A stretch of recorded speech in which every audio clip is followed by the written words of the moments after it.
Spelling. Spelling is very important to know when you are doing writing, especially if you are doing academic writing. Also, if your papers, examinations, assessments, assignments are also giving a criteria to be marked for spelling, then it becomes more important. Sometimes it has been noticed that some people do not really care much for the spellings in the writing. Then it is the job of the teacher to tell the students that spelling is not an important factor in this piece of writing. But mostly we do care for spelling and we do want the spelling to be correct. Sometimes when we are writing on the computer offers another spelling, which is of course could be an American spelling, and it has a little difference than the spelling that is used in the British English. There's no harm in that, because the teachers should consider both the spellings to be correct.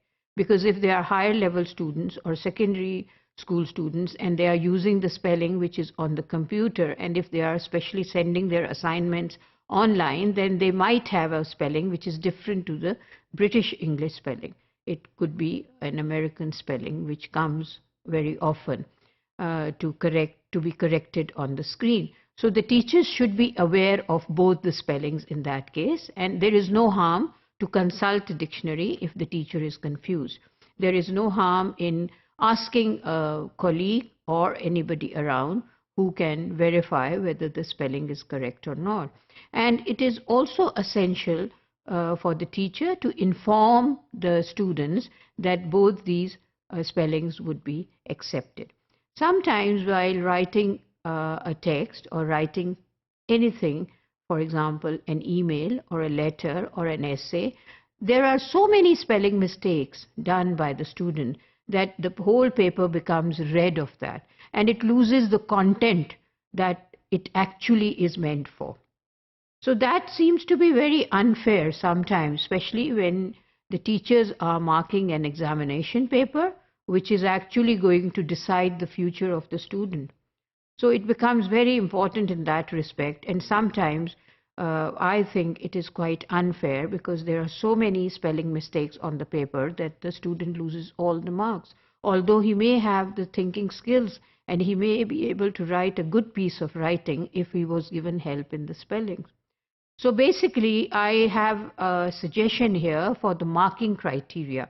For the marking criteria, it should be divided, the rubric of the marking should be divided for different segregated areas in the writing. For example, if I have 10 marks to give in a paper, the total marks are 10, 2 should be for the spelling. So that means if there are many spellings, the student is going to get 0 for 2. But if he has an idea and the idea carries 5 marks in total, then if he is showing some ideas there, then he should be marked out of 5. Maybe there he would get 4 out of 5. So that means the student is not going to lose all the marks, and the assessment will be correct.